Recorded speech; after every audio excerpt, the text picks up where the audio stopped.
രണ്ടാം പിണറായി സർക്കാരിന്റെ ആറാമത് ബജറ്റായി ഇന്ന് നിയമസഭയിൽ അവതരിപ്പിക്കും. യാഥാർത്ഥ്യത്തിൽ ഊന്നിയുള്ള ബജറ്റാണ് അവതരിപ്പിക്കുകയെന്ന് ധനമന്ത്രി കെ.എൻ. ബാലഗോപാൽ വ്യക്തമാക്കിയിട്ടുണ്ട്. രാവിലെ 9-നാണ് ബജറ്റ് അവതരണം. വികസനവും ക്ഷേമവുമാണ് സർക്കാർ നയം. അതിനൊപ്പം പുതിയ കാലത്തിനനുസരിച്ച് കേരളത്തെ മാറ്റാനുള്ള പദ്ധതികളും ബജറ്റിൽ ഇടം പിടിച്ചേക്കും.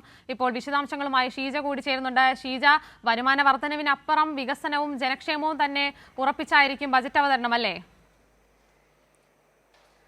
തീർച്ചയായും ഏതായാലും രണ്ടാം പിണറായി സർക്കാരിന്റെ അവസാന ബജറ്റാണ് ഇന്ന് ധനമന്ത്രി കെ.എൻ. ബാലഗോപാൽ അവതരിപ്പിക്കുന്നത്. അദ്ദേഹത്തിന്റെ ആറാമത്തെ ബജറ്റ് കൂടിയാണ്.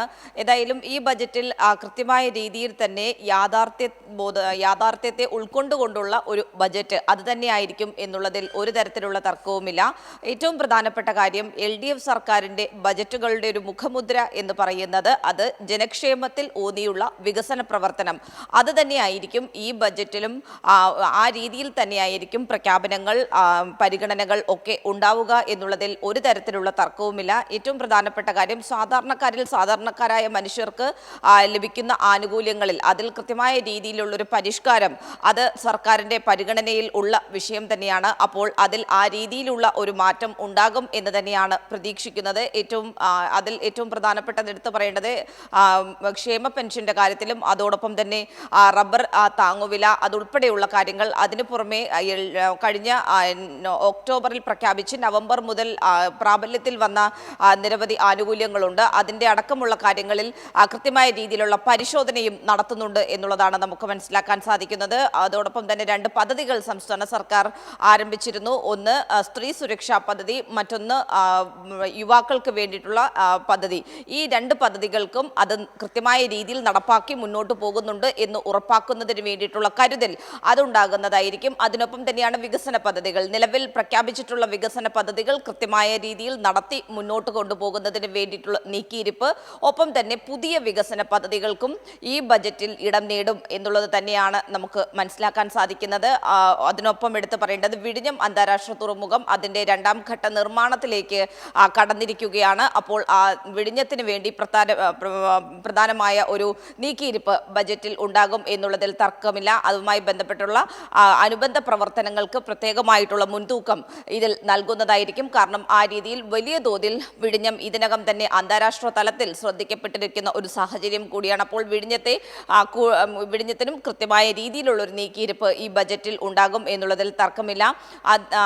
അതിന് സമാനമായ രീതിയിൽ തന്നെയാണ് ഓരോ മേഖലയെയും, അതായത് ഒരു സർവ്വതല സ്പർശിയായിട്ടുള്ള ഒരു ബജറ്റ് എന്നുള്ളത് തന്നെയാണ് പ്രധാനമായും LDF സർക്കാർ വിഭാവനം ചെയ്യുന്നത്. സാധാരണ രീതിയിൽ ഈ അവസാന ബജറ്റൊക്കെ ആകുമ്പോൾ അത് വോട്ട് ഓൺ അക്കൗണ്ട് പാസ്സാക്കി പോകുന്ന രീതിയിലുള്ള ബജറ്റിന്റെ അവതരണമൊക്കെയാണ് ഉണ്ടാവുക. പക്ഷേ അതിൽ നിന്ന് വ്യത്യസ്തമായി സമ്പൂർണ്ണ ബജറ്റ് എന്നുള്ളത് തന്നെയാണ് ഇത്തവണ LDF സർക്കാർ മുന്നോട്ട് വയ്ക്കുന്നത്. അങ്ങനെ സമ്പൂർണ്ണ ബജറ്റ് അവതരിപ്പിച്ച് തന്നെയായിരിക്കും മുന്നോട്ട് പോവുക. ഏതായാലും അതിൻ്റെ മറ്റ് നടപടിക്രമങ്ങൾ ഒക്കെ തന്നെ പൂർത്തിയായിട്ടുണ്ട്. കഴിഞ്ഞ ദിവസം രാത്രിയോടുകൂടിയാണ് ബജറ്റിൻ്റെ ഫൈനൽ കോപ്പി അത് മന്ത്രിസഭ അംഗീകരിച്ച് അതിനുശേഷം ബജറ്റ് പ്രിന്റിങ്ങിന് പോയിട്ടുണ്ട്. ഇന്ന് രാവിലെ 7:30 ഗവൺമെൻറ് പ്രസ്സിൽ നിന്നും അച്ചടിച്ച അന്തിമ കോപ്പി അത് ഗവൺമെൻറ് പ്രസ്സിലെ ഉദ്യോഗസ്ഥർ ധനമന്ത്രി കെ.എൻ. ബാലഗോപാലിന് അദ്ദേഹത്തിൻ്റെ ഔദ്യോഗിക വസതിയിൽ എത്തിക്കുന്നതായിരിക്കും.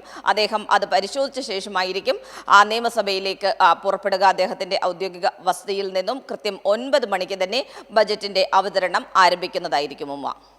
മാത്രമല്ല, സാമ്പത്തികമായി കേന്ദ്രം ഞെരുക്കുന്നതിനിടയിലും കേരളം ജനങ്ങളെ ഒപ്പം നിർത്തി മുന്നോട്ട് പോകുന്നു എന്നത് നമ്മൾ കാണുന്നതാണ്. മാത്രമല്ല, ഈ സാമ്പത്തിക ഞെരുക്കത്തിലും കേരളം ജനങ്ങളെ കൂടെ നിർത്തി മുന്നോട്ട് പോകും. അതായത് ബജറ്റ് ഒരിക്കലും ശുഷ്കമാവില്ല സാമ്പത്തിക ഞെരുക്കത്തിന്റെ പേരിൽ എന്ന് വേണം മനസ്സിലാക്കാൻ, അല്ലേ?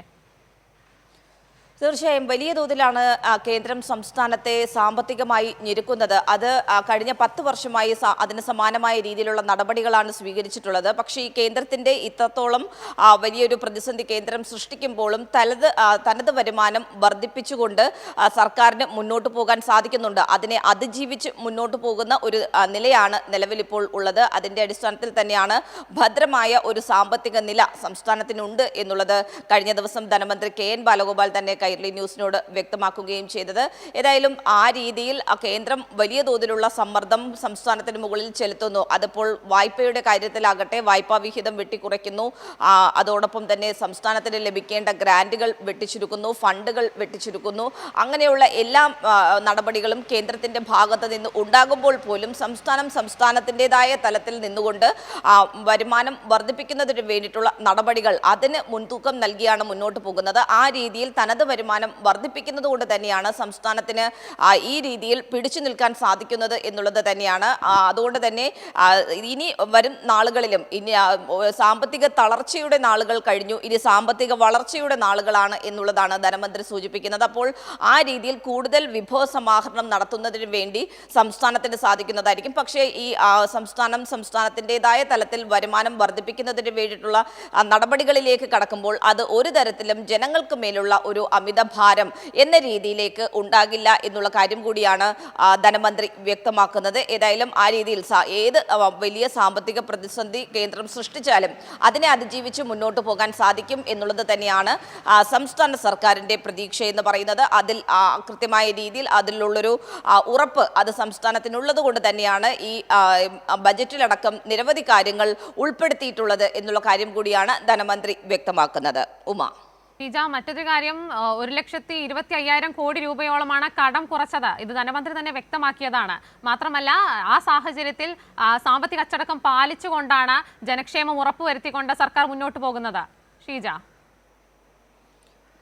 തീർച്ചയായും സാമ്പത്തിക അച്ചടക്കം പാലിച്ച് കൃത്യമായ രീതിയിൽ വിഭവ സമാഹരണം നടത്തി തന്നെയാണ് സംസ്ഥാനം മുന്നോട്ട് പോകുന്നത്. അതുകൊണ്ട് തന്നെയാണ് സംസ്ഥാനത്തിന് ഈ രീതിയിൽ പിടിച്ചു നിൽക്കാൻ സാധിക്കുന്നത്. കാരണം നമുക്കറിയാം, ഒക്ടോബറിലാണ് മുഖ്യമന്ത്രി സാധാരണക്കാർക്ക് ലഭിക്കുന്ന പലതരത്തിലുള്ള ആനുകൂല്യങ്ങൾ അതിലൊക്കെ ഒരു വർധനവ് വരുത്തിയിട്ടുണ്ടായിരുന്നത്. ആ സമയത്തടക്കം പ്രതിപക്ഷം ഉയർത്തിയത് ഇത്തരത്തിൽ പ്രഖ്യാപനങ്ങൾ നടത്താൻ സാധിക്കും, പക്ഷേ ഇതൊക്കെ നടപ്പാക്കാൻ സാധിക്കുമോ എന്നുള്ള കാര്യമായിരുന്നു. അപ്പോൾ അതിനുള്ള ഒരു മറുപടി എന്ന് പറയുന്നത് അത് പ്രാവർത്തിക കാണിച്ച് അതിലുള്ളൊരു മറുപടി തിരികെ നൽകുക എന്നുള്ളതായിരുന്നു സർക്കാരിന്റെ നിലപാടെന്ന് പറയുന്നത്. അത് ആ രീതിയിൽ തന്നെയാണ്. അപ്പോൾ സർക്കാർ പറയുന്നത് ഒറ്റ കാര്യമേ ഉള്ളൂ, സർക്കാരിന് ചെയ്യാൻ സാധിക്കും, സർക്കാരിൻ്റെതായ രീതിയിൽ വിഭവ സമാഹരണം നടത്തി തനത് വരുമാനം വർദ്ധിപ്പിച്ചുകൊണ്ട് പ്രഖ്യാപിക്കുന്ന പദ്ധതികളെല്ലാം നടപ്പാക്കാൻ സാധിക്കും എന്നുള്ളത് കൊണ്ടാണ് ഈ കാര്യങ്ങൾ പ്രഖ്യാപിക്കുന്നത്. ആ പ്രഖ്യാപിച്ച കാര്യങ്ങളെല്ലാം നവംബർ മുതൽ തന്നെ പ്രാബല്യത്തിൽ വരികയും ചെയ്തു കഴിഞ്ഞു. അപ്പോൾ അതിന് സമാനമായ രീതിയിൽ തന്നെയാണ് ബജറ്റിലും സർക്കാർ നിലവിൽ ഇന്നിപ്പോൾ ഈ 9 മണിക്ക് ധനമന്ത്രി നടത്തുന്ന ബജറ്റ് പ്രഖ്യാപനത്തിൽ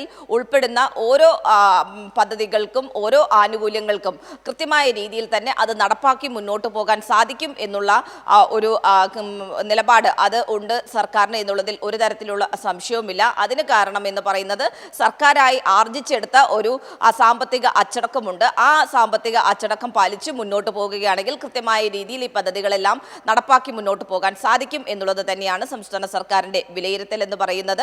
അതിന്റെ അടിസ്ഥാനത്തിൽ തന്നെയാണ് ആ രീതിയിലുള്ള പ്രവർത്തനങ്ങൾ സർക്കാർ ശക്തിപ്പെടുത്തി മുന്നോട്ട് പോകുന്നത്. ഉമ.